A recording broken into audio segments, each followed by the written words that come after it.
Welcome! Hello! Let's watch! Labubu was never one for sitting still. With her vibrant pink fur, a polka dot bow perched between her long ears, and a row of sharp, pearly teeth fixed in a permanent mischievous grin, she was the life of the toy box district.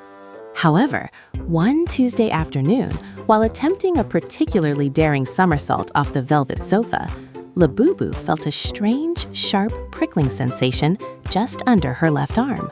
It wasn't a loose thread, and it certainly wasn't a stray bit of stuffing. It felt like paper. She wiggled her stubby arms and poked at her side.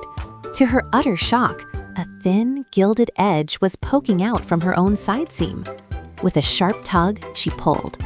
Out came a long, narrow strip of parchment, shimmering with a metallic golden luster. It wasn't just paper.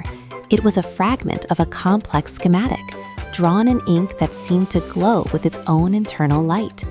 At the top, in elegant, faded calligraphy were the words, Project Soul Spark, Part 1. Labubu's large, amber eyes widened. She recognized the emblem in the corner, a stylized K entwined with a mechanical gear. This was the mark of Master Koda, the legendary toy maker who had vanished 50 years ago, taking his greatest inventions with him. Rumor had it that Koda hadn't just made toys. He had found a way to bridge the gap between clockwork and consciousness. Labubu looked at her own hands, then back at the paper. If this was hidden inside her, what did that make her? She wasn't just a toy. She was a carrier of a secret that could change the world. She knew she couldn't handle this alone. She needed her crew, and she needed them fast. The hidden attic was a dusty sanctuary filled with forgotten trinkets, and it served as the perfect headquarters. Labubu paced back and forth on an old trunk, her tail twitching with nervous energy as her friends arrived. There was Pip, a clockwork sparrow with a cracked lens but a brilliant mind for mechanics, and Barnaby, a gentle, oversized plush bear whose stuffing was mostly made of bravery. "Look at this," Labubu whispered, spreading the golden scrap on a discarded map of the city. Pip hopped closer, his mechanical eye whirring as it zoomed in on the fine lines. "Great gears of Ghetto," Pip chirped, his voice a series of melodic clicks. "This isn't just a drawing, Labubu. These are coordinates, masked as assembly instructions. And look at the material. This paper is made from woven brass silk. It's indestructible and highly conductive." Barnaby rumbled a low, concerned growl. Master Koda's work was said to be dangerous. They say he created the Heart of Toys, a device that could bring an entire army of playthings to life. If that paper was inside you, Labubu, you're the map. Labubu felt a shiver run down her fuzzy spine. She wasn't just a resident of the toy box. She was a walking, talking treasure chest. But the mystery went deeper. The fragment she found was labeled Part 1, which meant there were others. According to Pip's calculations, the next piece was hidden in the ruins of Koda's old clock tower, located in the foggy outskirts of the Forbidden Zone. They had to move before the moon set, for they weren't the only ones who knew about Koda's legacy. The journey to the Forbidden Zone was perilous. The air grew cold, and the ground was littered with rusted springs and shattered porcelain. The clock tower loomed over the landscape like a skeletal finger pointing at the stars. Labubu led the way, her pink fur a bright beacon against the gray fog. "Stay close," she hissed, her mischievous grin for once replaced by a look of grim determination. "The tower is said to be guarded by Koda silent sentinels, toys that never learned how to stop protecting their master's secrets." As they entered the rotunda, the sound of grinding gears echoed from the walls. High above, a massive pendulum swung with a rhythmic thump-thump, sounding disturbingly like a heartbeat. Pip flew toward the rafters, scanning for the golden shimmer. "There," he signaled, pointing to the center of the giant clock face. But as Labubu climbed the rusted interior ladder, the silent sentinels, mechanical wooden soldiers with glowing blue eyes, stepped out from the shadows. They didn't speak, they simply raised their wooden halberds. Labubu didn't panic. She used her agility to bounce off the walls, distracting the guards with her speed, while Barnaby used his sheer bulk to hold the heavy oak door shut. Labubu reached the center of the clock and found a hollowed-out gear. Inside lay part 2 of the golden blueprint. As she touched it, the 2 pieces in her hand magnetically snapped together, revealing a map of a hidden underground laboratory.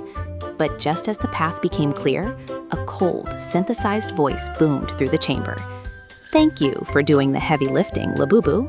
From a hovering black platform, a figure descended. It was Siles, the CEO of Global-Toy Corp.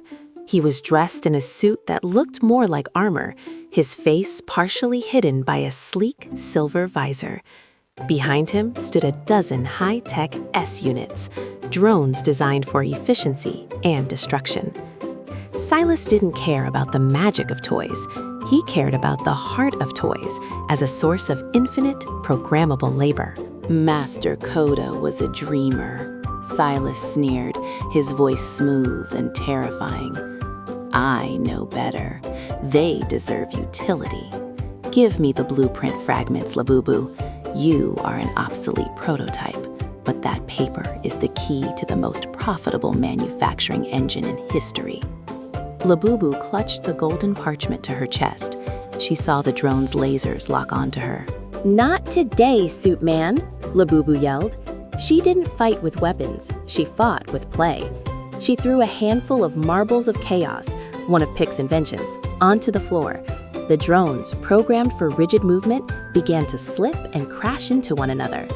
In the confusion, Barnaby smashed through a weakened section of the floor, creating an escape hatch into the sewer system below. They tumbled into the darkness just as Silas's guards opened fire. They had escaped, but Siles now knew exactly what they were looking for, and he had the technology to track the golden paper's unique energy signature. The sewers led them to a forgotten sublevel of the city, the labyrinth of lost souls. This was where the rejected prototypes were sent, the toys with slightly crooked smiles or mismatched eyes. It was a somber place, filled with shadows. Labubu felt a deep pang of empathy. She could have easily ended up here if Master Koda hadn't chosen her for his secret mission. "The blueprint says the heart is in the Great Hall of Mirrors," Pip whispered, his light flickering low to save battery. The labyrinth was designed to confuse. Every turn looked the same, and the walls were lined with mirrors that didn't show your reflection, but your deepest fears. Barnaby saw himself being torn apart for his fluff. Pip saw himself rusted and immobile. Labubu, however, saw something different. When she looked into the glass, she saw Master Koda. The reflection of the old man smiled warmly at her. "The secret isn't in the metal, little one," the image whispered. Labubu realized the mirrors weren't traps. They were filters. Only someone with a true spark could see the path. She followed the reflections of Koda, leading her friends through the maze until they reached a massive vaulted chamber. In the center, resting on a pedestal made of pure crystal, was the final piece of the golden blueprint. It wasn't a scrap of paper this time. It was a golden, anatomical heart, pulsing with a soft, warm light. It was beautiful, but it was also the ultimate prize for a man like Siles. Just as Labubu reached for the heart, a net of electrified energy fell from the ceiling, pinning Barnaby and Pip to the ground. Siles stepped out from behind a pillar, his visor glowing red. "I've been tracking your heartbeat since the clock tower, Labubu. You are remarkably easy to follow." He stepped toward the pedestal, his metal gloves reaching for the artifact. "You can't have it!" Labubu cried, struggling against the S-units that held her back. "This isn't a battery for your factories. It's the soul of every toy in the world." Siles laughed, a cold, hollow sound. "Soul? It's a multi-phasic energy core, child. With this, I can make toys that never break, never sleep, and never disobey. I will control the global market, and eventually, the people who buy them. Loyalty is just a matter of proper programming." He grabbed the heart. Immediately, the room began to shake. The heart of toys wasn't meant to be taken by force. The crystals began to crack. and the light from the heart turned from warm gold to a volatile, sparking violet. Siles didn't care. He began to upload the heart's data into his portable drive. "Almost there," he muttered. Labubu realized that Silas's greed was going to destroy the artifact and everyone in the room. She had to do something, but she was just a small pink monster against a corporate empire. Then she remembered the words of the reflection. The secret isn't in the metal. Labubu looked at the 2 pieces of the golden blueprint she still held. She noticed a hidden line of text that only appeared when her own fur touched the ink. It read, "The heart requires a vessel of joy to stabilize." She looked at the volatile heart in Silas's hand. If she didn't act, it would explode. If she did act, she might never be the same. "Barnaby, Pip, get out of here!" Labubu screamed. She broke free from the drone's grip, her mischievous nature allowing her to slip through their mechanical fingers like water. She lunged at Siles, not to take the heart, but to touch it. As her hand made contact with the pulsing artifact, a surge of energy flowed through her. The golden blueprint fragments in her other hand began to dissolve, turning into golden dust that swirled around her. Siles was thrown back by the sheer force of the reaction. "What are you doing? You're ruining the data!" he yelled. But Labubu wasn't listening. She was feeling the memories of every toy ever made, the love of children, the loneliness of being forgotten, the joy of a new home. She wasn't just stabilizing the heart, she was absorbing it. Her pink fur began to glow with an intense golden radiance. The violet sparks vanished, replaced by a steady, homing warmth. The heart of toys vanished from Silas's hand, merging completely with Labubu's own chest. The chamber fell silent. Siles scrambled to his feet, his visor cracked. He checked his drive, but it was empty. The data had vanished. "Where is it?" he demanded, pointing his weapon at Labubu. Labubu stood tall, her eyes glowing with a soft golden light. She didn't look like a toy anymore. She looked like a guardian. "The heart isn't an object, Siles," Labubu said, her voice echoing with a new resonance. "It's a spark, and it chose a vessel that understands what it means to be a friend, not a product." With a wave of her hand, a pulse of golden energy rippled through the room. Silas's drones didn't explode. They simply sat down. Their red eyes turned a peaceful blue. They weren't weapons anymore. They were just toys. Terrified and stripped of his power, Siles fled into the darkness of the sewers, his dreams of global domination crushed by a pink monster with a polka dot bow. The heart of toys was safe, hidden within the one creature who would never misuse it.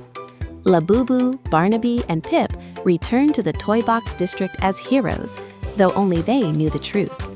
Labubu still had her mischievous grin and her sharp teeth, but now, whenever she gave someone a hug, they felt a little more alive, a little more hopeful. The golden blueprint was complete. The secret wasn't about making toys live. It was about realizing that as long as they were loved, they were already alive. Labubu was no longer just a character. She was the living legacy of Master Koda, the keeper of the golden secret.